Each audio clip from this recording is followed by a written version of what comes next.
Buenos días, estimados alumnos. ¿Me escuchan adecuadamente? Buenos días, doctor. Sí se le escucha muy bien. Buenos días. Ok, muy bien. Disculpen un poquito de retraso. Tuve un poquito de problemas técnicos, así que bueno, estamos listos para desarrollar entonces el tema del día de hoy. Hay un retraso y vamos a abordar, como ustedes saben, la teoría de la semana pasada que correspondía a lesiones por proyectil de arma de fuego y por lesiones por arma blanca, ¿correcto? Con esto estaríamos siempre ya cortando la brecha de la teoría. Va a quedar prácticamente esta teoría esta semana. Como ustedes se están dando cuenta, en el aula virtual sí está perfectamente al día los temas y sus respectivos PPTs que lo sustentan, correspondiente a lo que está programado exactamente en el sílabo. Va a quedar solamente pendiente esta teoría para seguir continuando la semana pasada, la semana que viene, perdón, la próxima reunión. La semana que viene, como ustedes han visto también en el sílabo, tenemos solamente el control respecto al examen parcial. ¿Ya? Un examen parcial van a ser 20 preguntas de opción múltiple. Van a venir los temas hasta la teoría del día de hoy, desde el primer tema, hasta la que se va a editar ahora, lesiones por proyectil de arma de fuego y arma blanca. La teoría de asfixias va a quedar para ser controlada y evaluada en la siguiente unidad con los temas de la unidad temática 2. Van a venir preguntas de los temas teóricos y también, para que no se sorprendan, de los seminarios que venimos tocando. El día de hoy está programado el desarrollo del tercer seminario, lo que es violencia familiar. Así que van a venir preguntas, casos presentados, por ejemplo, puede venir de certificado de defunción, puede venir de valoración del daño corporal, ¿correcto? Y de este seminario también, porque son temas complementarios que todos tenemos la obligación de revisarlos y también estar al día con los temas que hemos planteado en los seminarios. Entonces, 20 preguntas de las teorías dictadas hasta el día de hoy y también de los temas de seminario, ¿correcto? Entonces, eso les informo mientras estamos cargando el archivo correspondiente. Sí, dígame, doctora Sánchez. Micrófono no carga. Doctor, buenos días. Sí, Disculpe, escucho. mi micrófono no. Sí. No me pareció escuchar la fecha. ¿Me podría confirmar la fecha, por favor? La próxima semana, el próximo miércoles. El próximo miércoles, entonces. Tal cual está programado en el sílabo. A ver, déjenme abrir aquí el sílabo ahorita. Todo se está desarrollando de acuerdo al sílabo. ¿Ya? Lo único nomás ha habido un pequeño retraso en las teorías, pero vamos de todas maneras a ponernos al día. La intención es desarrollar el 100% de el 100% de los temas planteados en la teoría. Acá estoy viendo yo el sílabo, ya tenemos 7 teorías hasta la de asfixia, entonces van a controlarse solamente, van a entrar en el examen parcial 6, que es hasta la del día de hoy. La de asfixias se va a desarrollar en la subsiguiente reunión y va a ser controlada, evidentemente, va a ser evaluada con la segunda unidad temática. El examen parcial está, y solamente va a haber examen parcial la próxima semana, tal cual está programado en el sílabo, que vendría a ser el miércoles 18 de mayo.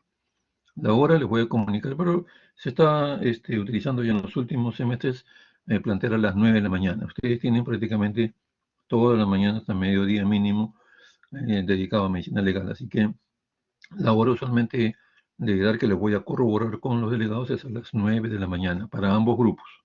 Va a estar, como ustedes ya saben, colgado el examen en el aula virtual. Ustedes ingresan, lo desarrollan y al término se envía automáticamente. Si ustedes lo envían antes y un desarrollo, bueno, ya es decisión de ustedes, pero al término del tiempo que se les da, se envía automáticamente y listo.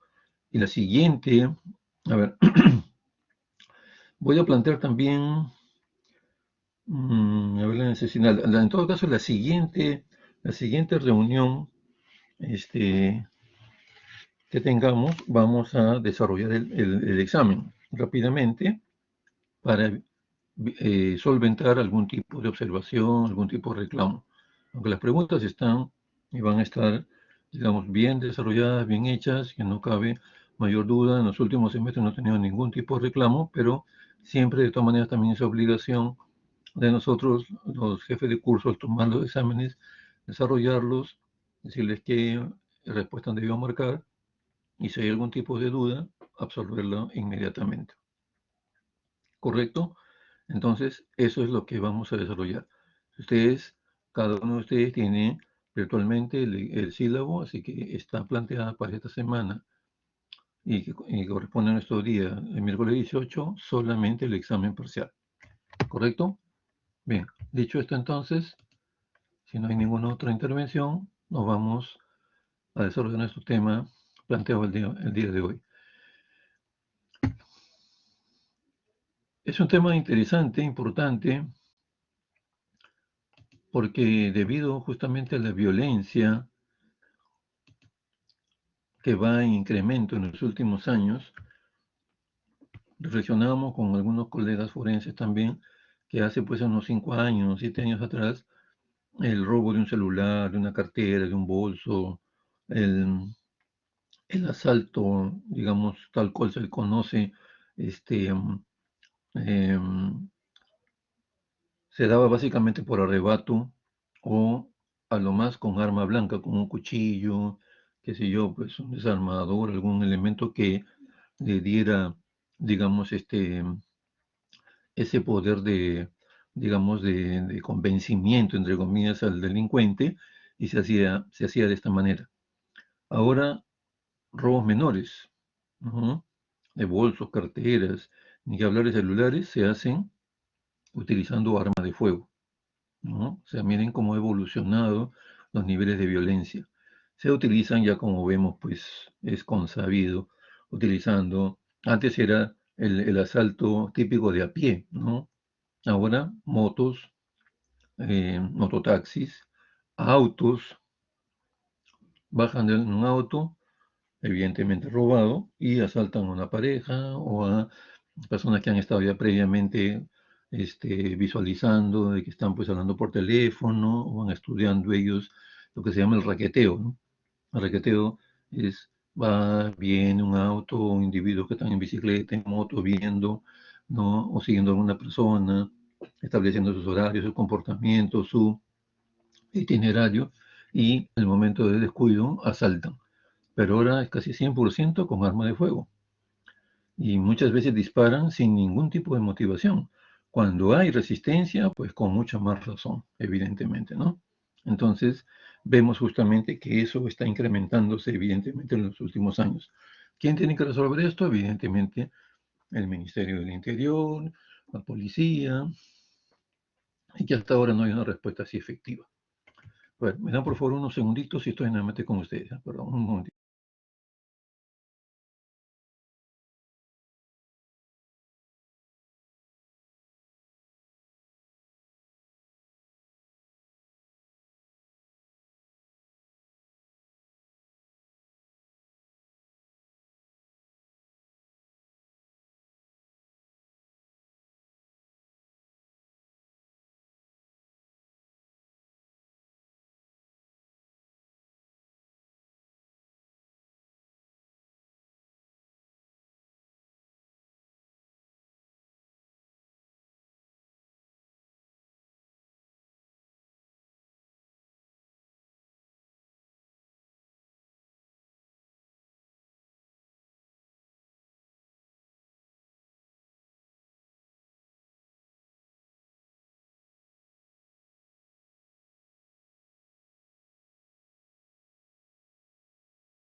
Ok, bien, gracias por la espera.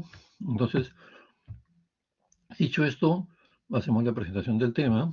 Lesiones por proyectil arma de fuego, como lo dice la presentación, son heridas producidas por proyectiles lanzados por un arma de fuego y por los elementos concurrentes y neoformados. El mecanismo es de acción contusa, ¿no? Y físico-química. ¿Cómo se interpreta esto? ¿Cómo se lee? Bueno, se produce el disparo, se produce toda una serie de acciones internas en el arma que van a determinar la activación de la pólvora, que tiene metales pesados. ¿Cuáles son los metales pesados de la pólvora? Plomo, antimonio y bario. Se activa el gatillo, hay un martillo, el fulminante, ¿no? Que tiene sustancias que activan la pólvora y se produce como una deflagración de gases y sale un fogonazo, una llamarada, ¿no? Implica llama de fuego, una cantidad de humo determinada, y eso hace que se genere una energía cinética que propulsa el proyectil y sale disparado a gran velocidad. Porque dice que la acción es contusa. De hecho, por la activación del mecanismo de disparo y la físico-química es por toda esta interacción que hay de activación de metales pesados, la explosión la pequeña explosión y la pequeña deflagración que hay en ese momento del disparo. De igual manera dice lesiones que se producen por elementos concurrentes y neoformados, ¿no? Neoformados, ¿a qué se refiere? A que se forman en ese momento. Por ejemplo, la pólvora en el 100% no entra en combustión, quedan algunos gránulos, los cuales salen también igual a gran velocidad, y si el cuerpo o el objetivo al cual estaba dirigido el disparo se encuentra cercano, vamos a ver ese detalle de cómo cuando se habla de corta distancia, queda impregnado en la superficie de ese elemento. Si es un cuerpo, en la piel, estamos hablando de, evidentemente, zona del cuerpo sin ropa, solamente eh, expuesta a la piel, va a quedar impregnados esos gránulos que salen, es una situación que se forma en ese momento, por eso dice elementos neoformados. No olvidemos que cuando sale a gran velocidad el proyectil y llega a impactar un cuerpo, produce una contusión, un golpe, en primera instancia.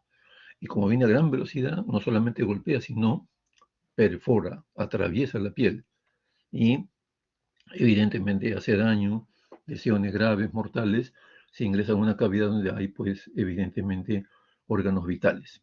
¿Correcto? Entonces, a eso es que se refiere este tipo de lenguaje utilizado en este párrafo.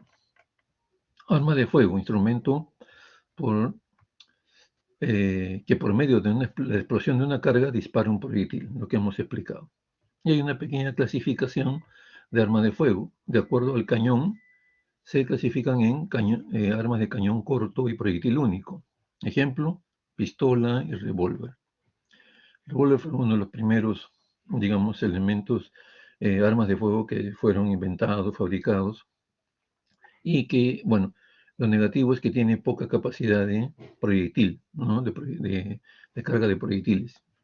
Después ya salió con el avance tecnológico las pistolas, ¿no? Que tienen a través de la empuñadura, se cargan con un mecanismo que se llama caserina, dependiendo de la fabricación, la marca, el tamaño, el tipo, toda una serie de cosas, tiene mayor definitivamente capacidad de almacenamiento de proyectiles, ¿no? Y por supuesto dura entonces para mayor número de disparos.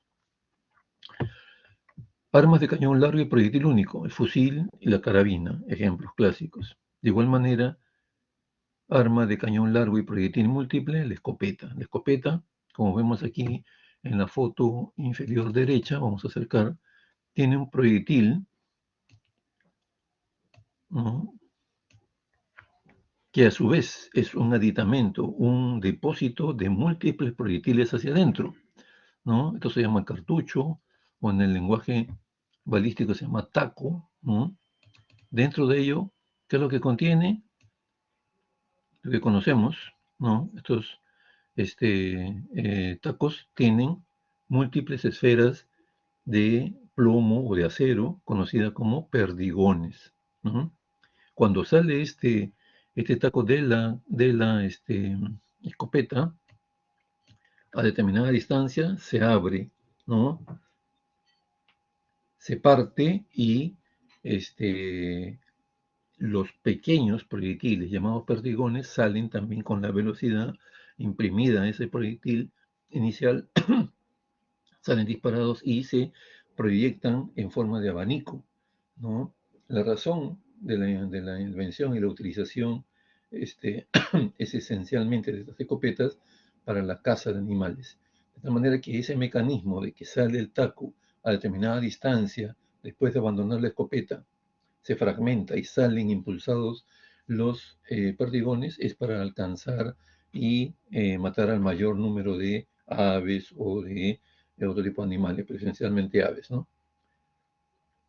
Dependiendo de la fabricación, el tamaño, el estilo, pueden tener 10, 20, 30, lo que he visto creo que es hasta 40 o 50 perdigones en este aditamento que propulsan las escopetas. Entonces, imagínense la posibilidad de hacer daño a varias aves y evidentemente si eso impacta, ¿no?, en una persona, también igual va a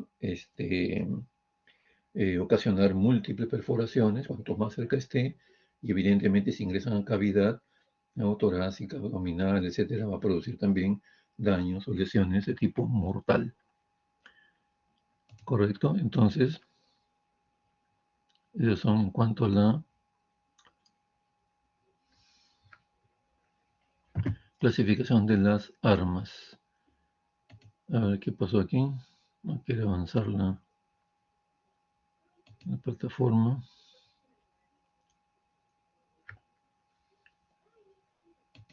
Ahí está.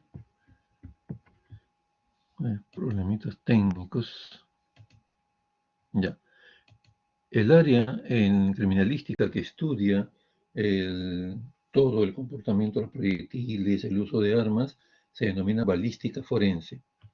Como lo dice aquí, ¿no?, su definición es en la ciencia que estudia el movimiento de los proyectiles y se divide en balística de interior, balística exterior y balística terminal. La interior estudia desde que se carga el proyectil en el arma hasta el momento que sale propulsada de él, ¿no? Todo el funcionamiento, ¿no?, el tipo de proyectiles que deben ser usados en cada arma, de igual manera la estructura del arma, el tubo cañón, que se denomina así, es efectivamente una forma tubular, pero internamente no es lisa, como los tubos que normalmente conocemos, ¿no?, sino tiene unas entrantes y salientes, ¿no?, que va dibujando unas pequeñas hendiduras al interior. Entonces, cuando avanza el proyectil y es rápidamente a gran velocidad expulsado, al momento de salir, el tubo cañón le deja unas marcas en la base del proyectil,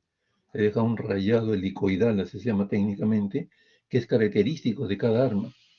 Por eso, el objetivo de encontrar todas las balas que han sido disparadas o que se hallan en un cuerpo, y a encontrar el arma del que presuntamente salió disparado ese proyectil o proyectiles, es esencial porque demuestran ante el estudio de comparación y de homologación, ese rayado helicoidal coincide con las características internas del tubo cañón y otras características del arma, y puede el balístico técnicamente decir que ese proyectil salió disparado de esa arma y no de otra. Es como si fueran comparar huellas digitales, ¿no? Comparo una, comparo otra, son idénticas, efectivamente se trata entonces de la persona y se procede a identificarla. De igual manera, características con respecto al proyectil del arma. Por eso es que cuando los delincuentes utilizan este mecanismo para cometer sus delitos, lo primero que hacen es, pues, evidentemente tratar de desaparecer el arma a como el lugar, o inclusive algunos recogen los casquillos, ¿no? Saben, evitan hasta lo posible en que no se ubique el arma o los proyectiles o elementos que puedan cerciorar de que ese proyectil ha salido disparada del arma que han utilizado. Todo eso entonces, características, da posibilidades a una pericia, un examen del balístico en este sentido.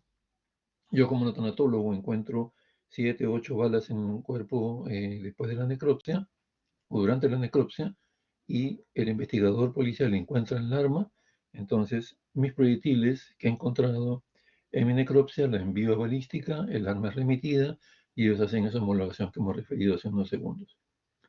De tal manera que eso da solidez a la investigación. La otra división, la otra parte de la balística es la balística exterior. Una vez que sale el proyectil, atraviesa el aire o puede atravesar otros elementos, de tal manera que desde que sale del arma hasta que llega a su objetivo final, esa parte de la balística se llama balística exterior y también es estudiada por los balísticos esencialmente de la policía, porque puede suceder una serie de cambios o de situaciones en ese interín.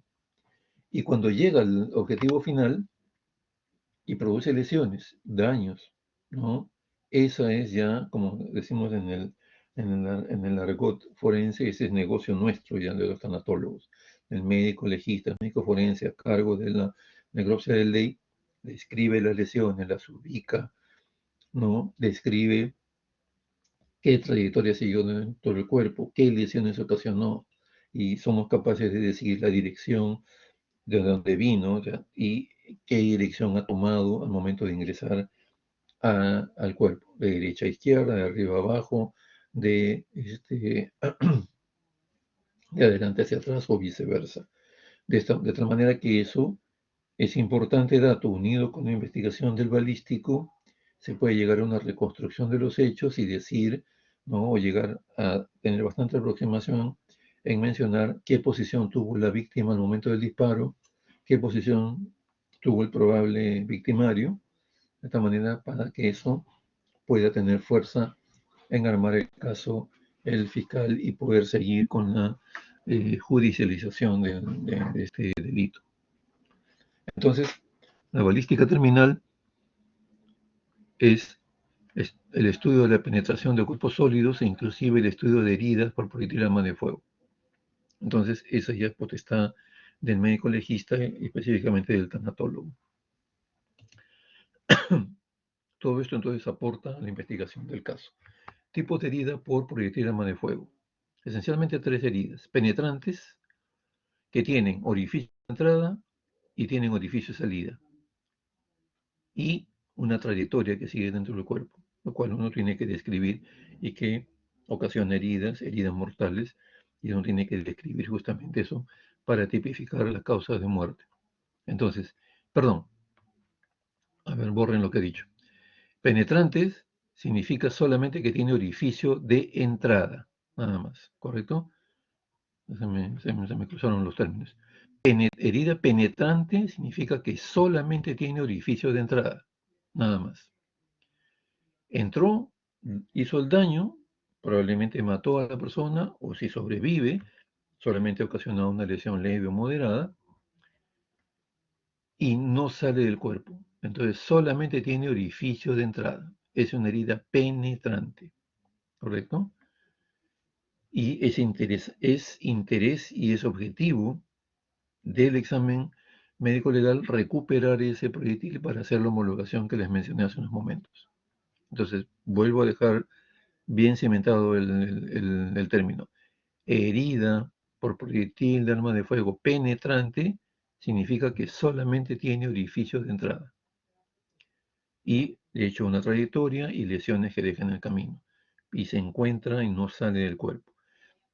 Diferente a la herida perforante. La herida perforante tiene orificio de entrada, tiene orificio de salida y de hecho una trayectoria en la cual produce lesiones, alteraciones, muchas veces que son mortales. Entonces, herida por proyectil de arma de fuego perforante significa que entra y sale del cuerpo. Deja heridas, tiene una trayectoria y tiene entonces orificio de entrada y orificio de salida. Y las heridas tangenciales, que solamente afectan superficialmente el cuerpo. Pueden producir escoriaciones, ¿no? Lo que llaman raspones, ha raspado solamente al momento de que le han disparado, ¿no? Eso tiene también que describirse, demostrarse y perennizarse a través de fotografías. Tangenciales solamente la herida que se produce no ingresa a cavidades, no involucra órganos vitales, solamente una afectación superficial del cuerpo. Entonces, esas son las heridas típicas, clásicas, causadas por proyectil de arma de fuego. Y aquí está, bueno, ya lo hemos adelantado con la proyección anterior, hemos adelantado su definición. Elementos de las heridas: orificio de entrada, y tiene, por supuesto, orificio de salida en la que son perforantes. El orificio de entrada tiene unas características, unos elementos interesantes, muy importantes.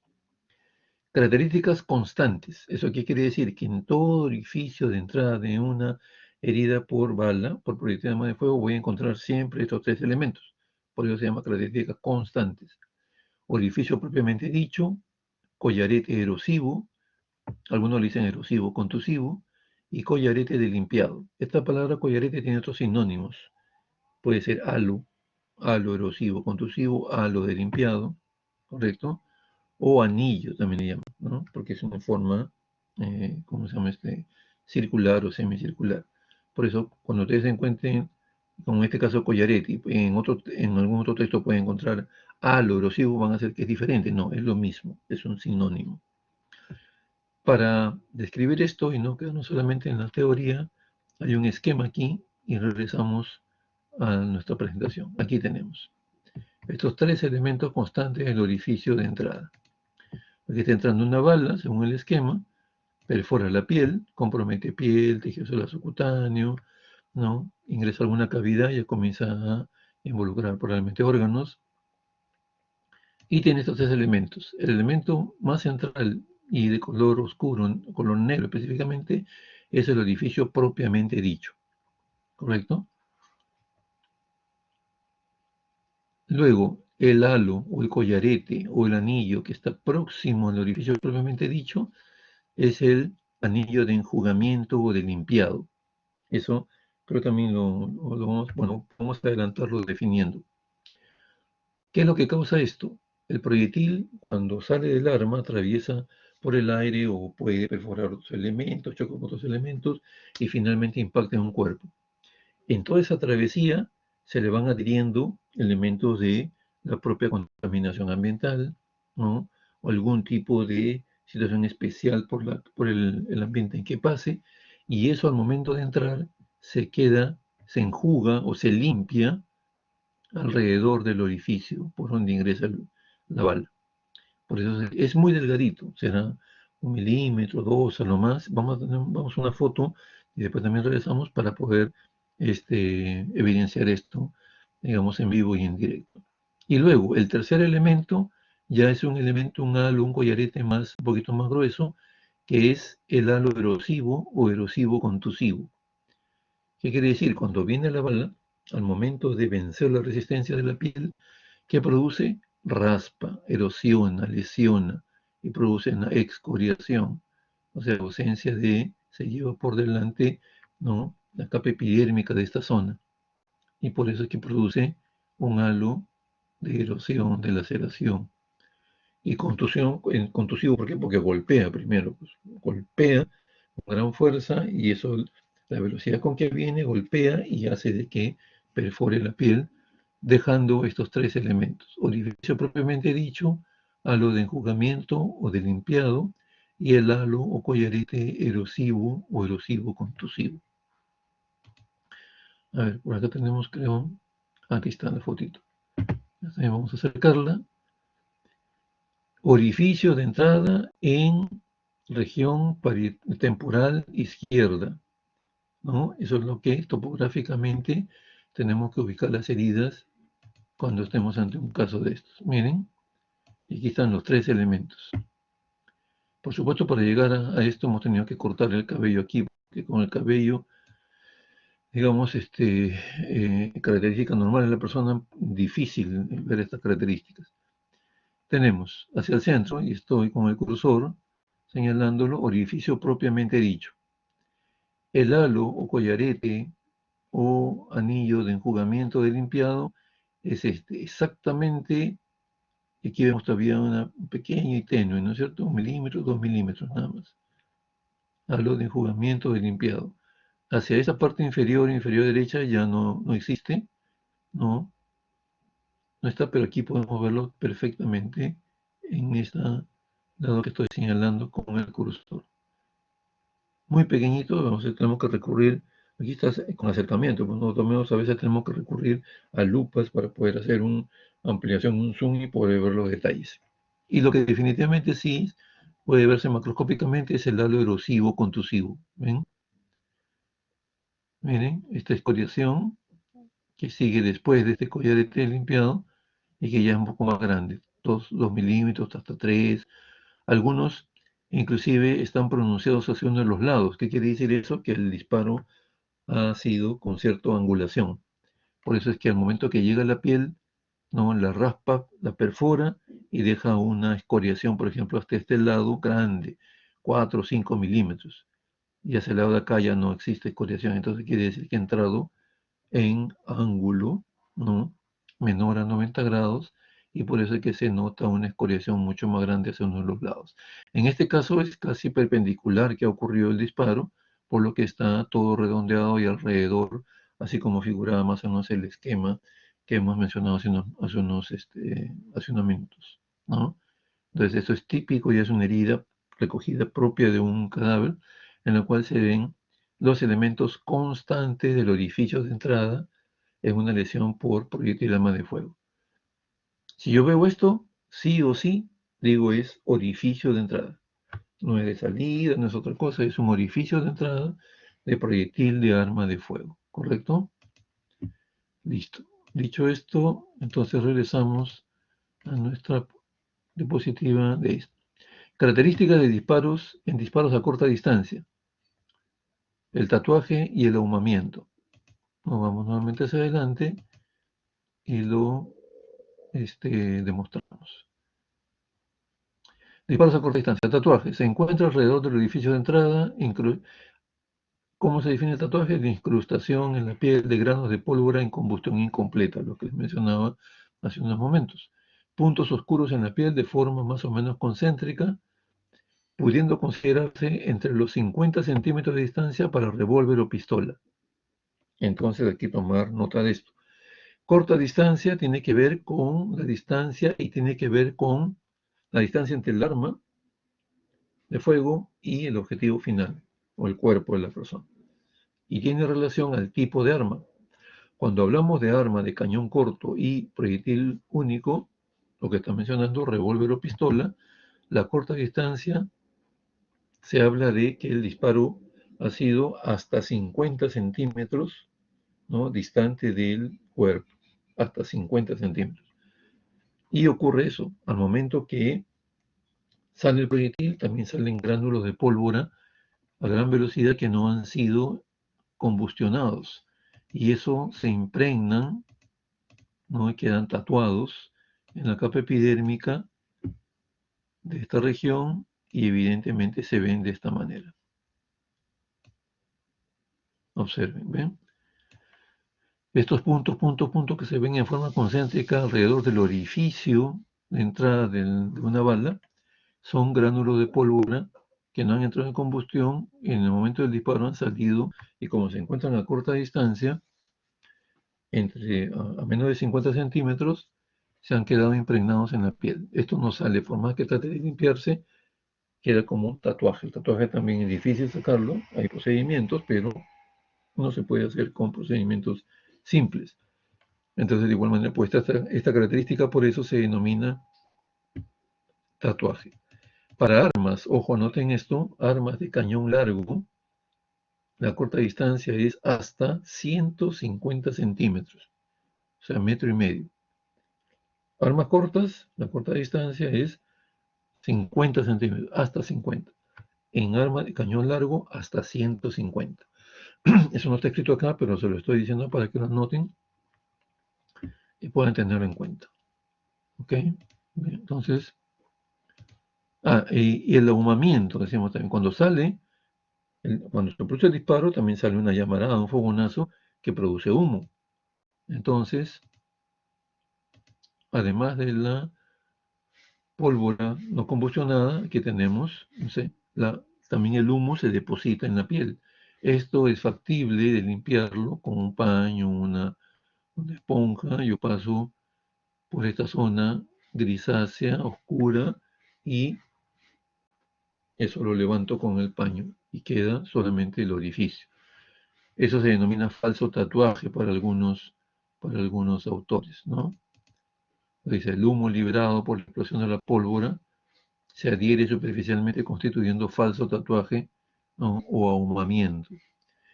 La distribución es más o menos concéntrica también al orificio de entrada, así como ocurre con los granos de pólvora en el tatuaje. Entonces esos son signos de disparo a corta distancia. Hemos analizado eso entonces y nos vamos a esta otra, regresamos a nuestro PPT de inicio, de origen, y decimos características en disparos a cañón aplicado. Cañón aplicado significa que el arma está tocando la piel, ¿no? Está siendo aplicada sobre la piel. Signo de Pupego de Hartner. Acá el orificio de entrada ya se definió. Acá tenemos esto de Pupego-Hartner más adelante. Ahí está. Disparos a cañón aplicado. Signo de Pupego-Hartner, reproducción del contorno de la boca de fuego del arma sobre la piel. Se produce el fogonazo, se produce la llamarada. ¿Qué confiere eso al arma? Un calentamiento, un recalentamiento. Entonces está caliente, que es lo que produce como especie de una quemadura. Es la única foto que hemos podido conseguir de este detalle. Miren. Entonces, el cañón está aplicado sobre la piel de la región temporal derecha. En el momento que se produce el disparo, se calienta o recalienta el tubo y deja esta como especie de quemadura alrededor del orificio de ingreso de la bala. ¿Se dan cuenta? Es circular. Acá ha habido probablemente un movimiento en segundos o menos, ¿no? Cambió de posición un poquito y dejó la marca a la parte más debajo. Aquí ha debido completarse toda la circunferencia, pero acá está como en dos partes. Pero esa es la intención de que ustedes reconozcan este tipo de lesión, es producto del calentamiento del tubo cañón del arma y que deja esta señal. Y eso ocurre cuando se habla de lesiones a cañón aplicado. El otro signo es el de Benassi, es lo mismo que dice la diapositiva anterior. Signo de Benassi, anillo negruzco de humo en el epicráneo. Al momento que se aplica el cañón en la piel, se dispara y todo el humo, los gránulos de pólvora que no se combustionan, quedan impregnados a nivel de epicráneo, ¿correcto? Entonces, cuando nosotros hacemos la disección de cuero cabelludo, vamos a descubrir eso. Y el signo de Bocamina de Hoffman, el orificio, ¿no? El orificio cuando ocurre el disparo muchas veces, y dependiendo del arma también, es un disparo sobre el cráneo de forma alrededor del orificio de entrada, se forma un abombamiento y disección interna en la piel. ¿Qué quiere decir? Que ya el orificio en la piel no es tan parejo, tan circular, sino es como especie de una estrella, ¿sí? Y es producto de eso. Los gases, ¿no? Que ingresan debajo de la piel hacen de que la piel se abombe, se infle y se desgarre muchas veces. Y le confiere una forma así un poco medio irregular o medio estrellada, dicen algunos, ¿no? ¿Y por qué se pone ese nombre? Porque antiguamente, ¿no? Hoffman, el investigador de forense, lo relaciona con lo que antiguamente en las minas se hacía. No había tecnología al momento de hacer el ingreso a la mina para iniciar a construir una galería, pico, pala y el boquerón o la boca de entrada era irregular, ¿no? Hasta que después, ya años posteriores, ya en la modernidad, se utiliza pues ya maquinaria para poder perforar, digamos, la zona y poder hacerlo más regular esa entrada, ¿no?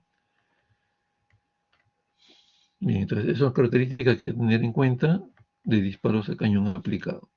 A ver, creo que ya estaba cubierta estos detalles de acá.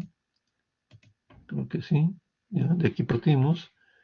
Vamos adelantándolo y retrocediendo. Pero ya hemos cubierto con todo esto. Orificio de propiamente dicho. El collarete ya lo hemos explicado. el esquema. Esta es digamos, una foto de un orificio típico de entrada con los elementos ya tomados directamente, ya no esquematizados, sino directo de un cadáver, para ver que sí efectivamente ocurre eso en la realidad. Disparo de corta distancia, el ahumamiento, el tatuaje, disparo cañón aplicado.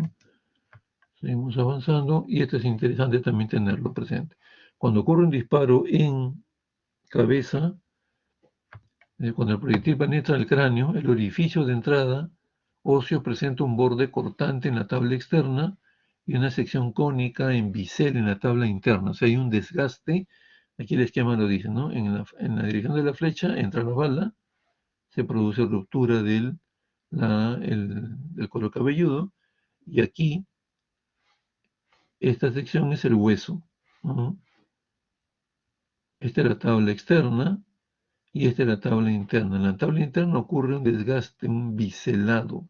Eso vamos a ver en una foto, ¿sí? Pudimos para este semestre, hemos de esquematizarlo, no ilustrarlo como una fotografía de un cadáver, y eso, digamos, es patognomónico el orificio de entrada. Aquí tiene. Tabla interna de hueso del cráneo. Este es orificio. Si hay alguna duda, lo vemos por la tabla interna y analizamos. Ahí está, miren, este es el desgaste, el bisel en la tabla interna del hueso craneal. Casi todo alrededor. Aquí probablemente hay un menor, pero existe en todo alrededor del orificio. Ese desgaste hacia la tabla interna del hueso craneal. Eso se llama bisel interno. Si hay bisel interno, entonces decimos, esta lesión por proyectil de fuego corresponde a orificio de entrada, sí o sí. Y de salida, vamos a ver más adelante, es al revés. Este biselado está en la parte externa. Correcto, entonces con una foto habla por 1000 palabras, como dice el dicho, ¿no? Lo vemos y lo comprendemos mucho mejor. Orificio de entrada, bisel interno. Orificio de salida es la lesión provocada por el proyectil después de atravesar el cuerpo, o sea, lo presentan las heridas perforantes, ¿correcto? Dijimos perforante, tiene orificio de entrada, una trayectoria en la cual se producen lesiones y un orificio de salida. Lesión penetrante, solamente orificio de entrada y queda en el cuerpo. Es de forma irregular, estamos refiriendo al orificio de salida, de forma irregular, a veces desgarrado o estrellado, de tamaño igual o más grande que el orificio de entrada. Eso depende del proyectil, depende de una serie de consideraciones a ser descritas. Hay ausencia de collaretes. Definitivamente no hay collarete limpiado, no hay collarete erosivo, contusivo, nada de eso, ¿no? No presenta tatuaje ni ahumamiento, porque eso corresponde enteramente a orificio, características relacionadas a orificio de entrada. Su forma depende del ángulo de salida, pero la más frecuente es la forma estrellada, ¿cierto? El proyectil encamisetado deja orificios de salida más pequeños. ¿Qué se llama un orificio? ¿A qué se llama un proyectil encamisetado? Perdón. Los proyectiles, ¿cuál es digamos, la estructura básica, el corazón del proyectil? ¿De qué metal está hecho? A ver, ayúdenme ustedes. ¿Cómo, doctor? El plomo, gracias, perfecto. El plomo, como ustedes saben, es maleable, ¿no es cierto? El útil puede cambiar de forma si uno lo presiona muy fuertemente. Entonces, el avance tecnológico y la investigación mencionó, queremos darle más fuerza a ese proyectil de plomo para que sea más penetrante, que produzca más lesión, tenga más contundencia. ¿Qué podemos hacerlo? Vestirlo, revestirlo, encamisetarlo con una aleación, creo que es de cobre, me parece. Se me ha ido ahorita, hay otro metal, pero es una aleación, ¿no? Y se le reviste. En el argot o en el lenguaje balístico se llama poner una camiseta. Y de ahí viene pues que ya nosotros vemos muchos proyectiles mayormente, ¿no? Porque es la aleación que le da más dureza, más penetrabilidad, evita que no se deforme tanto el plomo, el corazón del proyectil es de plomo. Vemos proyectiles de color cobrizo, de color medio amarillento, o anaranjado, o amarillento anaranjado, algo así, ¿no? Bueno, algunos tienen otro revestimiento, pero los que mayormente se utilizan hoy en el mercado son que le dan una coloración así amarillenta o color cobrizo. Algunos que le llaman pues, las balas entre comillas de plata, que es un revestimiento más bien blanquecino. No recuerdo exactamente qué metal es, ¿ya? Pero eso existe poquísimo. La gran mayoría son o de plomo puro, de plomo desnudo que le llaman, ¿no? Que utiliza mayormente la policía en sus armas de reglamento oficial. Y las gran mayoría de armas, pistolas esencialmente, que sí utilizan este tipo de proyectil encamisetado, o sea, con revestimiento, ¿no?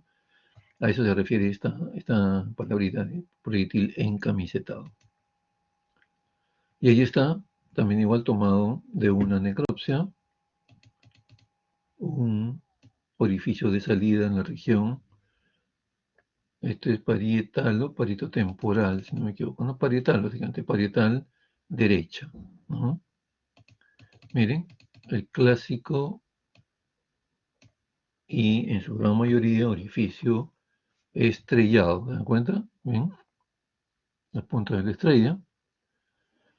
Algunos son irregulares. Si llamamos irregulares, también cumple con la definición, pero de forma estrellada en la gran mayoría.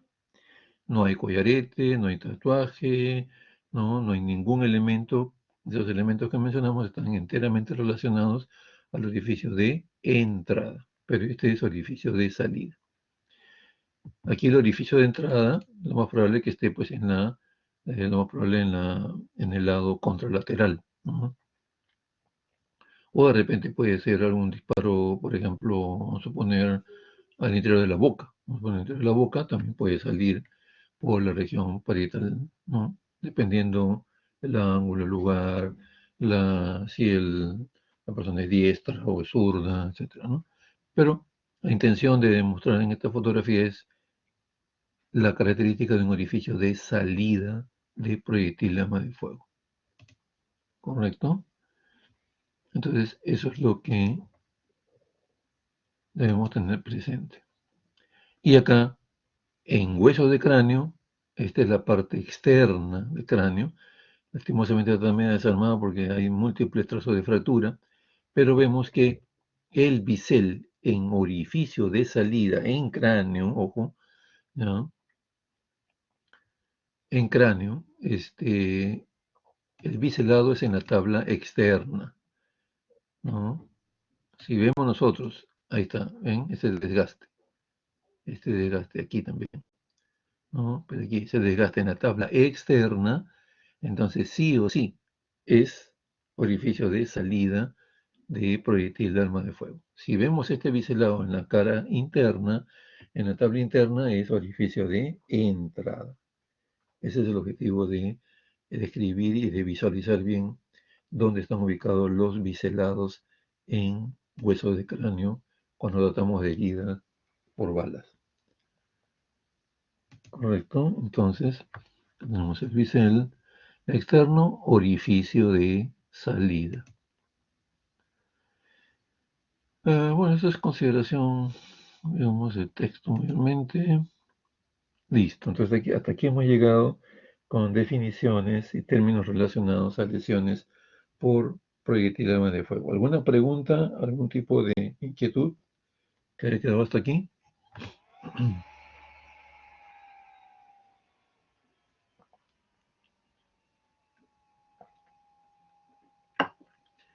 Listo, entonces, si no hay nada que aclarar, seguimos con la siguiente parte del tema, que es lesiones por arma blanca. ¿De dónde viene el concepto de arma blanca? Viene de hace muchos siglos atrás, de la Edad Media, cuando ocurrían los grandes enfrentamientos entre ejércitos, esencialmente en imperios del viejo continente, y que época en que no se había inventado todavía las armas de fuego, cotidianamente los enfrentamientos de grandes ejércitos eran con espadas, eran con lanzas, con flechas que tenían puntas de metal, porque se conocían estos metales, se forjaba el hierro para hacer las espadas, ¿no? Eran grandes láminas de metal, pero que el color no era blanco, era grisáceo, o plateado, si no podemos llamarlo, ¿no? La característica de plateado implica coloración grisácea, ¿no? Entonces, ¿de dónde viene arma blanca? Lo que pasa es que, imagínense los cientos o miles de soldados que portaban espadas, ¿no? O lanzas, los mismos escudos a veces que eran de metal también. Al momento de enfrentarse, los enfrentamientos eran mayormente a campo abierto y se prefería un día soleado, muy claro, para poder plasmar las estrategias de ataque y defensa. Cuando había sol, entonces, los rayos solares incidían sobre estos elementos de metal, las armas de metal, y despedían destellos de color blanco o blanquecino, ahí sí, ¿no? Era como tener, por ejemplo, un espejo, ¿no? Se ilumina con un espejo, incide el rayo del sol y a la distancia se ve digamos, una luminosidad de color blanca. Entonces, de igual manera, a distancia, el otro ejército veía grandes destellos de color blanco, entonces ellos tienen armas blancas, ¿no? Desde ahí viene ese tipo de concepto y se ha prolongado pues hasta nuestros días. Pero han aparecido definitivamente pues otro tipo también de elementos que confieren lesiones eh, a través de estas armas, ¿no? ¿Y cuál es el concepto oficial? Entonces dice, lesiones por arma blanca son lesiones ocasionadas por elementos, agentes o instrumentos que actúan sobre el cuerpo aplicando la punta y o filo que poseen. Pueden tener una característica o pueden tener ambas. Pueden tener solamente punta, pueden tener solamente filo o pueden tener punta y filo. Por ejemplo, el cuchillo tiene punta y tiene filo. Pero vamos a ver otras armas que solamente tienen punta, nada más. Otras que tienen predominantemente filo. A ver. Tipos de arma blanca. Punzantes, de perfil redondo o corte de sección circular. Cortantes, armas de gran filo. Punzocortantes, armas que poseen ambas características. Contusocortantes, armas que poseen solidez y también tienen un filo cortante importante. Vamos a ver cuáles son los ejemplos de estas armas. Armas blancas que producen heridas punzantes, o sea que tienen solamente punta. Una aguja no tiene filo, ¿no es cierto? Solamente tiene punta. Un clavo, también de igual manera, puede ser utilizado como un arma de ataque y solamente tiene punta. Palito de tejer también, palito de tejer, ya sea de metal, de madera, tiene punta esencialmente. Un verduguillo es un arma que se fabrica artesanalmente en los penales. Un desarmador, un pedazo de alambre grueso, eh, una varilla de metal relativamente no muy gruesa, se le lima, ¿no? En la punta y se le saca, uno de los extremos se lima, se desgasta y se le saca punta. Eso confiere una propiedad de ataque y de poder producir lesiones, digamos, serias o mortales muchas veces. Heridas cortantes o incisas, navaja, un vidrio roto, un cuchillo. Bueno, el cuchillo no tanto entra aquí porque tiene punta. Una hoja de afeitar, eso es clásico, tiene predominantemente filo. Y las heridas punzocortantes, bueno, espada, cuchillo, bayoneta, porque tienen punta y tienen filo, ¿no? Un cuchillo que utilizamos en casa, ¿no? Es clásico para definir una herida punzocortante. Tiene punta y corta, porque tiene filo. Y las heridas punzocortantes, la clásica es el hacha, ¿no? Hoja de metal pesada, que por si yo golpeo con el hacha por el lomo, por ejemplo, con el lomo del hacha golpeo a alguien, le puedo producir heridas contusas, ¿no? O muy contundentes que pueden producir fracturas, lesiones realmente graves. Si aplico un hachazo por el lado del filo del hacha, provoco una herida cortante y contusa a la vez, por el peso del hacha mismo. Entonces de ahí vienen las lesiones contuso-cortantes.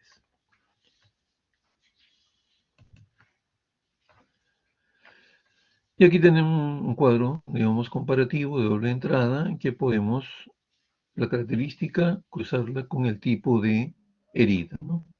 ¿Cómo son los bordes de una herida punzocortante? O sea, una herida producida por un cuchillo, lineales, claro, ¿no es cierto? Porque tiene filo, y actúa previamente el filo y la punta ahí. A ver, vean por favor unos segunditos y estoy nuevamente con ustedes.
Ok, gracias por la espera.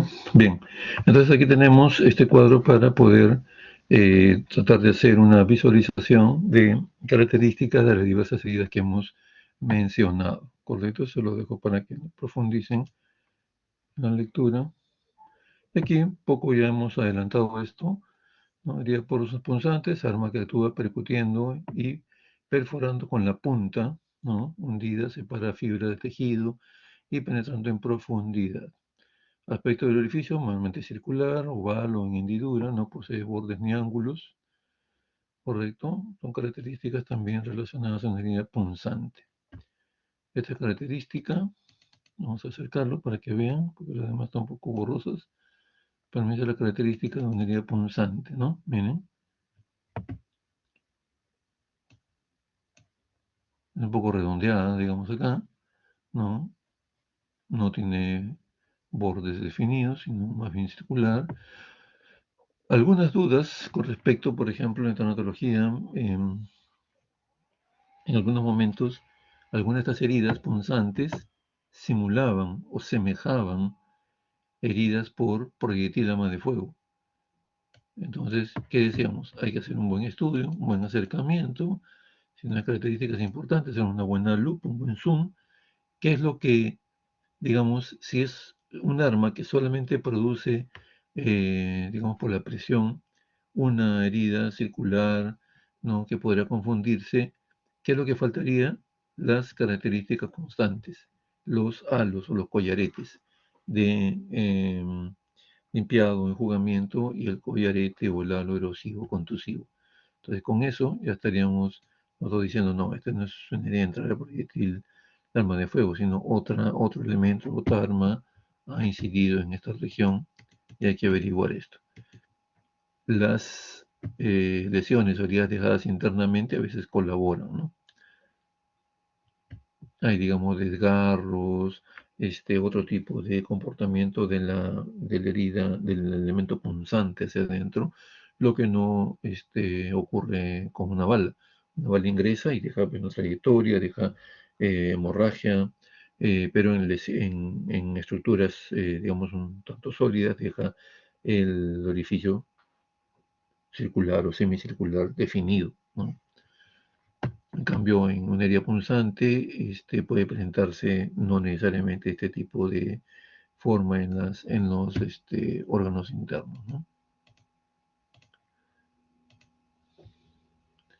Herida cortante, ¿no? Con gran predominio de su filo, ¿no? Las armas cortantes seccionan o cortan el tejido por presión y deslizamiento, o golpe ligero con el borde cortante del arma. El aspecto es lineal, básicamente, predomina la longitud sobre el ancho y la profundidad, esencialmente, ¿no? Bordes o labios nítidos, limpios, regulares. Aquí tenemos un clásico, ¿no? Una clásica herida producida por una hoja de afeitar. ¿No? Herida cortante con agente hidrológico Gillette, le ponen acá, porque Gillette era la marca de la hoja de afeitar. Hace muchos años solamente había en el mercado una sola hoja de afeitar que era de marca Gillette. Ahora ya pues hay varias, ¿no? Este, Además de esta también ya no hay tantas hojas así, sino ya ahora son las máquinas de desechables, descartables, que utilizan, pero el accionar de una hoja de afeitar de este tipo, miren, dice, termina en cola en ambos extremos. La más corta indica el lugar por donde se inició la herida, o sea, por aquí se hizo la presión, esta colita corta, se inició la presión y se va en profundidad y se desliza hacia este lado, dejando una coleta o cola de salida más larga, ¿no? Entonces sabemos que entró por aquí, presionó y se fue saliendo por aquí. Ese es donde se inició la herida, ¿no? La más corta y la más larga que se prolonga en una fina erosión filiforme indica el lugar por donde terminó la herida, por donde sale, después de haber producido el corte, la hoja de afeitar. Herida punzocortante, armas punzocortantes perforan con la punta y penetran en profundidad, seccionando con el filo cortante que poseen, ¿no? Aspecto ojal o ojival, tienen cabeza, cuerpo y cola, ¿no? Posee una cola que es el ángulo más agudo de la herida, indica el lugar por donde terminó su recorrido el filo del cuchillo o el arma empleada. Y eso lo describimos con una fotito. Vamos a acercarlo igual para ver, ¿no? En el cuadrito que se puso también dicen qué forma tiene una herida punzocortante. De pececito, dice, ¿no? Y ahí está, ¿no? Pescadito, ¿no? La boca, la cabeza, el cuerpo y la cola. Entonces, aquí, por ejemplo, se dan cuenta, esta cola o este ángulo es mucho más agudo que este de la derecha. Entonces, yo puedo decir que el lomo del cuchillo entró o estuvo ubicado hasta este lado derecho y el filo hacia este lado izquierdo, por donde deja el borde mucho más agudo. Y aquí tiene la forma de pececito, ¿no? Bueno, forma ojival, pero acá tenemos pues la cabeza, el cuerpo y la cola del pececito, ¿no? Es una forma de una herida de tipo clásica, digamos, que se ajusta a la definición.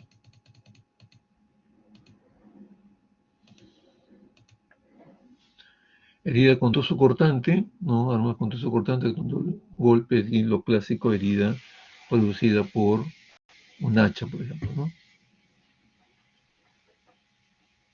Y las características determinadas. No, creo que no hay este, foto que pueda, ¿sí? Pero recuerdan en la clase anterior de lesionología o traumatología forense, si había una fotografía de una herida a nivel de cuello y tórax que había sido producida por un hachazo, ¿no? Bordes definidos por el filo y realmente una herida contusa con grandes lesiones, con fractura de costilla, fractura de esternón, se veía inclusive en una porción del pulmón izquierdo, ¿no? De tal manera que había llegado hasta la cavidad prácticamente debido al gran peso del hacha, ¿no? Hay algunas eh, procedimientos, digamos, o algún tipo de hallazgos en cuanto a la acción o la actividad de herida de armas blancas o elementos que tienen punta y o filo, que se ven, digamos, con cierta frecuencia. Por ejemplo, el descuartizamiento, lo que presenta esta diapositiva. Es la separación de zonas corporales unas de otras, por lo general, post-mortem. Pueden motivarse por razones pasionales, como agresión, pero asimismo pueden ser motivos para posibilitar el ocultamiento de un homicidio. Básicamente es eso lo que tenemos un poco de experiencia, ¿no? Descuartizan a alguien, ¿para qué? Para que no lo identifiquen o desaparecer el cuerpo, ¿no? Utilizando armas con punta y o filo, grandes cuchillos, ¿no? Hasta a veces sierras eléctricas, hachas también, pero mayormente, como se menciona aquí, el descuartizamiento, ¿no? Es en la experiencia menos que tenemos nosotros, Morgue Central de Lima, y los casos que he visto, que no han sido tan pocos, son post-mortem, o sea, la persona ya está muerta antes de que comience a ser seccionada para desaparecer sus restos. Acá tenemos este cuerpo de una mujer, que miren los bordes de las heridas, bastante parejos. Eso quiere decir que ha sido utilizado un arma con un filo bastante contundente. Puede ser que sea una sierra, ¿no? O debe ser un cuchillo de una hoja grande, contundente, con buen filo, ya que es un borde parejo, ¿no? En toda la sección. De igual manera que a nivel abdominal. Pero vemos características de no viabilidad, perdón, de no vitalidad, ¿no? Lo que quiere decir signos post-mortem, ¿no? Miren los bordes completamente amarillentos, ningún signo de sangrado pequeño, no hay sangre adherida, no hay sangre seca en los bordes, tanto en herida abdominal como en la del muslo, como en la de los muslos, ambos muslos, ¿no? Y entonces esto es una herida definitivamente macroscópicamente post-mortem. Toda, ¿no? La de acá también a nivel del miembro superiores, la del abdomen superior también, totalmente amarillenta, amarillenta. Eso quiere decir que la persona estaba muerta una vez que han comenzado a seccionarla, a descuartizarla. El degüello también es una lesión sumamente agresiva, ¿no? En algunos casos hay intención suicida, pero lo que hemos visto, en lo que tenemos experiencia en Morgue Central de Lima, es básicamente degüellos con intención de tipo homicida, ¿no? Un corte casi en toda la sección del cuello, piel, tejido celular subcutáneo, músculos, ¿no? Los cleidomastoideos y todos los músculos que pues componen la parte, digamos, blanda, se corta tráquea y se llega muchas veces cuando es bastante intenso el corte hasta las arterias carótidas que están alrededor de la columna o en los lados laterales de la columna vertebral. Entonces, la muerte mayormente es por choque hipovolémico en esos casos.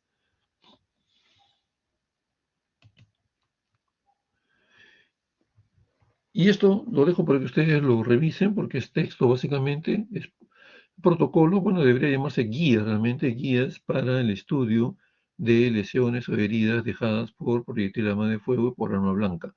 Es un recordaris, nos fijan un camino para no olvidar todos los puntos que tenemos que recorrer en ese camino y no olvidarnos de ningún detalle, ¿no? Por ejemplo, examinar las ropas, es importante. Si a alguien le atacan con ropa, con arma blanca, el orificio de la piel se debe condecir con los orificios a nivel de la ropa, ¿no? Salvo que no haya estado pues, con el torso desnudo, eso, ¿no? Entonces ahí ya no tendrá mayor valor el estudio de la ropa, pero por lo general sí es así, ¿no? En el caso del proyectil arma de fuego también de igual manera, ¿no? Orificio de entrada que encuentre yo a nivel de superficie, si la persona está con ropa, yo tengo que examinar la ropa porque, por ejemplo, en piel no puede haber quedado signos de corta distancia, pero en la ropa de repente sí, ¿no? Entonces me pregunta el juez o el fiscal, este, ¿hay signos de corta distancia? Bueno, no se ha encontrado, simplemente lo digo así. Pero si no he examinado bien la ropa, de repente el ahumamiento o el tatuaje está impregnado en la ropa y no en la piel. Por eso es importantísimo el estudio de la ropa de una persona agredida con arma blanca o con proyectil de arma de fuego.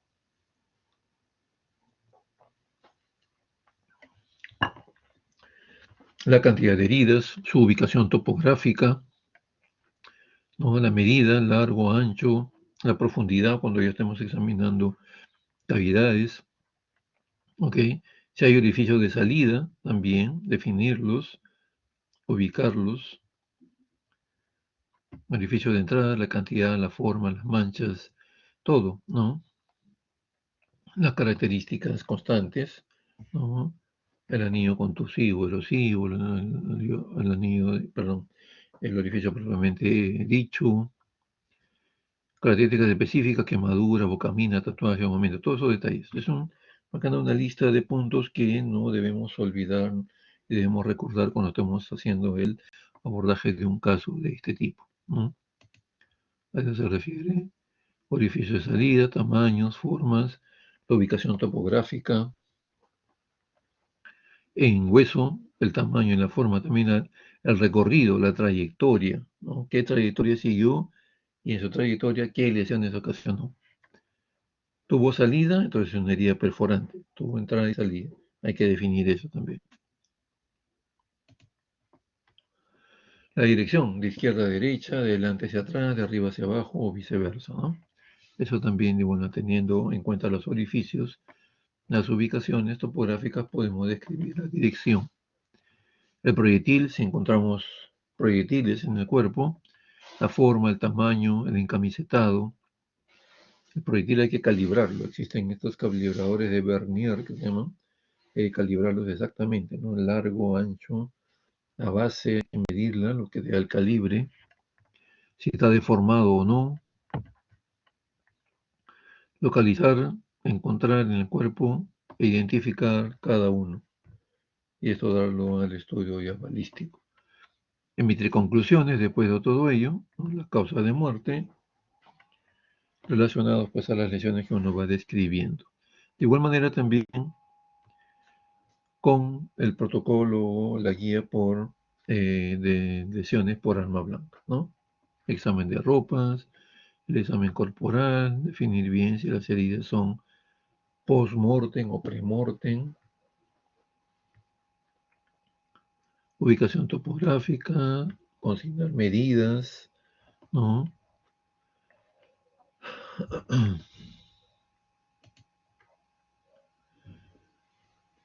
El tipo de herida, cortante, contuso cortante, punzo cortante, etcétera, ¿no? Heridas punzantes y punzocortantes, orificio de entrada, ¿no? Orificio de salida, si es que lo hubiera también, el recorrido, las lesiones que han dejado en su recorrido o su trayectoria. Conclusiones también, ¿no? Las conclusiones, la cantidad de lesiones que si fueron penetrantes o perforantes también las de arma blanca también pueden tener esas características. ¿Cuál de ellas en todo caso fue la que estuvo relacionada directamente a la causa de muerte? Es importante. Muy bien, entonces con esto hemos terminado nuestro tema del día de hoy. Hasta aquí va entonces la evaluación, ¿ya? La clase de asfixias la seguimos desarrollando en la subsiguiente encuentro. La semana que viene es solo y únicamente el examen parcial, ¿correcto? En la siguiente reunión hacemos rápido el desarrollo del examen para que ustedes tengan el examen ya con digamos, las respuestas correctas, y si no hay ningún tipo de reclamo, ya dar por consentido la nota que sacan ustedes ya casi automáticamente, no casi, sino que automáticamente, una vez que envían su examen, les sale ya su nota.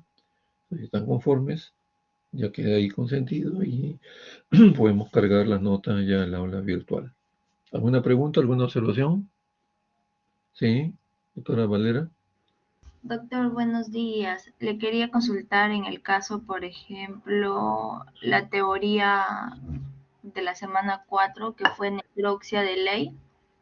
Sí. Estaba revisando la clase y solo ha hecho las 7 primeras diapos de las 53 que están en la No, plataforma. sí, no se completaron.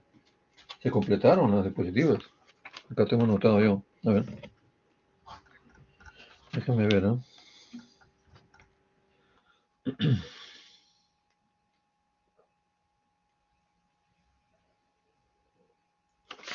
Déjame ver, yo tengo acá anotado.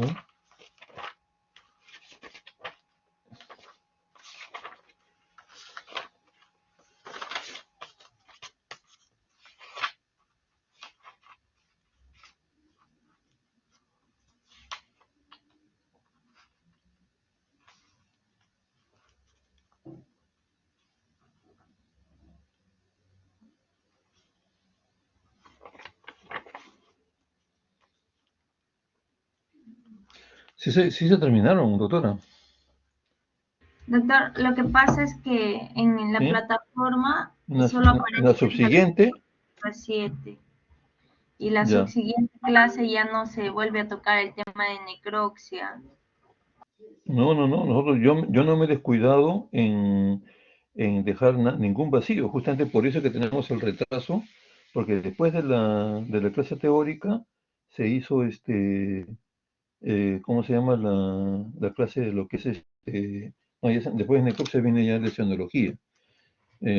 Todo se hizo porque tenemos retraso desde la primera y segunda clase, sí, pero se ha avanzado completo, ¿no? Sí.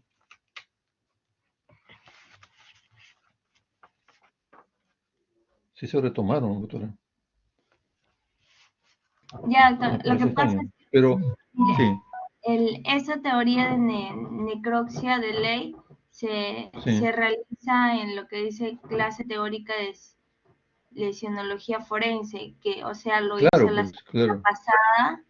Por Entonces, eso, o sea, según el video, se queda en la sí. diapositiva 7 la clase, y esta semana recién hace lesiones por proyectil de arma, que no se volvió a tocar el tema de necropsia de ley. Por eso, lo que tenemos es el retraso de una semana y prácticamente de una clase nada más. Pero todas las clases están tocadas, yo estoy casi seguro que están un 100% tocadas. Pero cuando se quedó, yo justamente acá estoy anotando en qué diapositiva se quedó y la siguiente retomo yo en la siguiente diapositiva.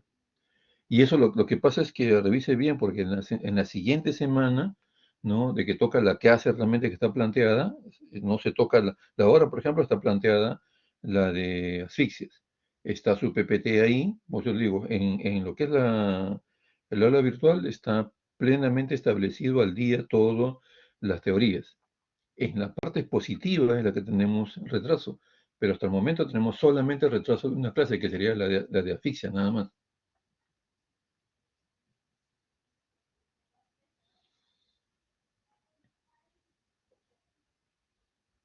¿Correcto? ¿Me escuchó? Sí, doctor, sí lo escuché. De todas maneras, voy a volver a revisar y cualquier cosa le escribo por Sí. interno, por favor. Mira, ahora, no hay ningún problema en el sentido de las preguntas o sea, en cuanto a la evaluación, van a venir enteramente de lo que están en las diapositivas, ¿no? Salvo uno que otro detalle, por ejemplo, ahora de arma blanca, de arma de fuego. ¿Qué les he dicho? Por ejemplo, la corta distancia en armas de cañón largo, por ejemplo, ¿no? Eso no está en la diapositiva. Pues le digo, o sea, no tengo nada. Pero todo lo demás es solamente explicación de lo que está en la diapositiva, ¿correcto? O sea, no tengan temor por esa parte. Todo lo que viene en ese tema de necropsia, en preguntas, está en las diapositivas. Pero yo voy a revisar también la plataforma, pero estoy seguro de que sí lo hemos, ¿cómo se llama? Completado. Porque si no, ustedes, tanto usted, digamos, como el como algún otro alumno, inmediatamente si yo continúo con otro tema, tendría que haberme hecho presente, no haber dejado pasar pues casi 2 semanas, ¿no? De haber tocado el tema de necropsia y decirme, no, doctor, a usted le faltó continuar. No, hemos continuado ahí, seguidito en el siguiente, y hemos terminado todo el tema.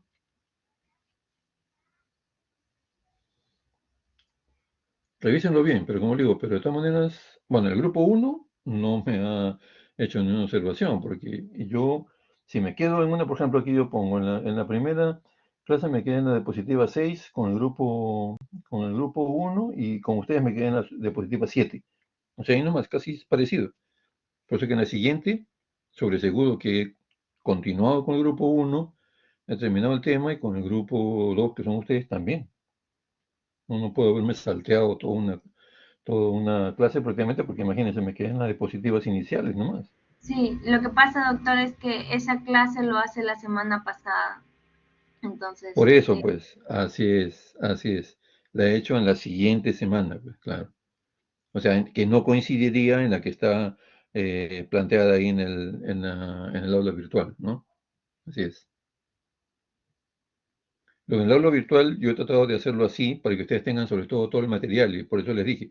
Ahorita, por ejemplo, está colgado asfixias. Ustedes léanlo una vez que ya terminan de revisar las cuestiones de su examen, todo, van a tener hasta la semana siguiente para que esa semana vamos a continuar con asfixia. Ojo, ¿no? Yo voy a colgar probablemente el tema que corresponde en la semana, pero vamos a continuar con asfixia. Y les digo que lo lean para poder tocarlo en forma mucho más dinámica, ¿no? Ya tienen ustedes el concepto, entonces yo lo desarrollo más rápido. Es diferente que ustedes vean por primera vez, cuando se abre la clase, cuando estamos recién tratando. Pero lo de necropsia es lo más probable que esté en la siguiente semana, de lo que correspondía. ¿Ya? ok, doctor, Sí, a muchas ver, gracias. ya, muy bien. A ver, otra duda, otra, doctora Romero, Doctor, levantar la mano. disculpe, sí, Sí. justamente le iba a comentar lo mismo que mi compañera, no se logró culminar Ujú. necropsia. O sea, hicimos lesionología, pero no se llegó a culminar necropsia. Nos quedamos en las 7. Bien, bien raro, doctora. Pero es que no puedo armar un examen para un grupo y otro examen para nosotros. O sea, voy a armar el examen en cuanto a cantidad de temas tratados para los dos grupos. Por eso les digo, no tengan ningún temor. Si es que ha sucedido eso, suponiendo que haya sucedido, solamente sucedió con el grupo de ustedes, el 2, el grupo 2-0. ¿Ya? Pero lo dudo, ¿eh? Lo dudo. Pero si es que eso ha sucedido, ustedes revisen las diapositivas. Las diapositivas sí las tienen todas, ¿no? En la semana que correspondió, se subió la diapositiva, y entonces la diapositiva está en completo el tema. Ustedes revisen sus diapositivas, de ahí van a venir las preguntas. No tengan ningún temor.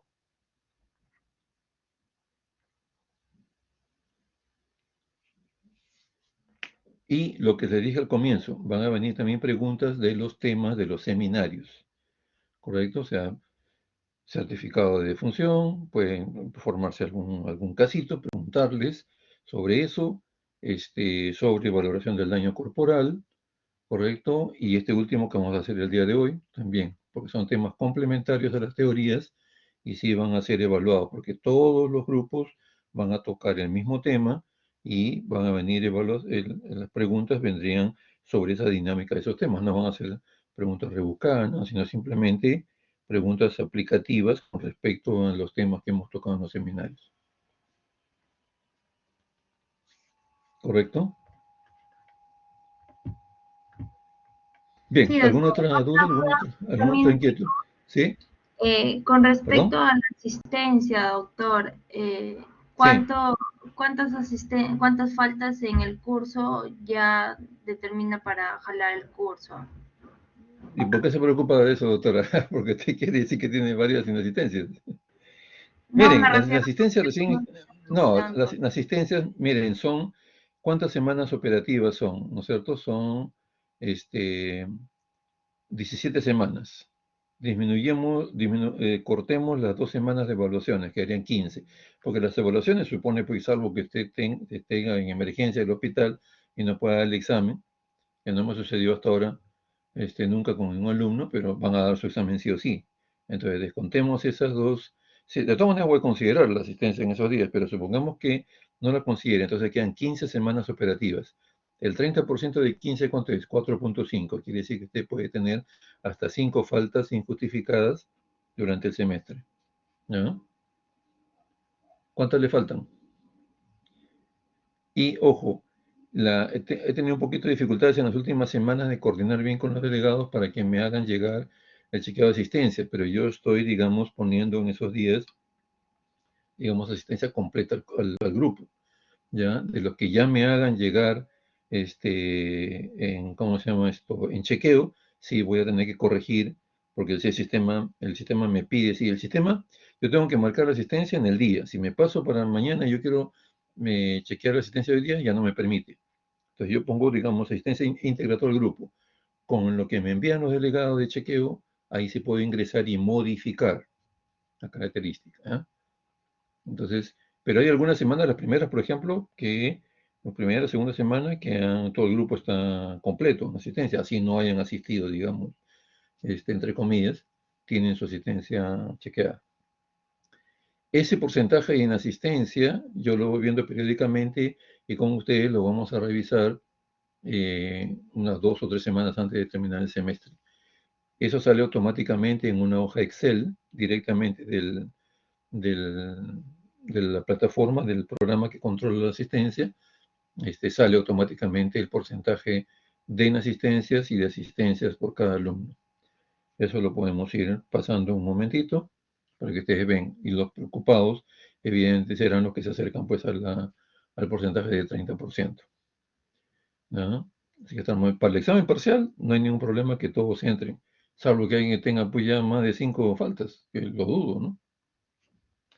Ahora, por eso ya es responsabilidad de cada uno el asistir puntualmente a sus clases y si tiene algún inconveniente de salud, eso tienen hasta 7 días, eso lo dice en la presentación del curso también, hasta 7 días para poder justificarlo. ¿Correcto? ¿Alguna otra duda?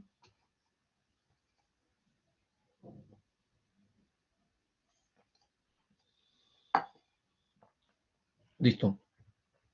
Entonces, en breves minutos nos encontramos con mis grupos, al igual que con los otros doctores, para desarrollar el seminario número 3. Muchas gracias por su asistencia. Muchas gracias, doctor. Gracias, Muy doctor. Gracias, bien. doctor. Bueno, Gracias, doctor. muy buenos días. Gracias.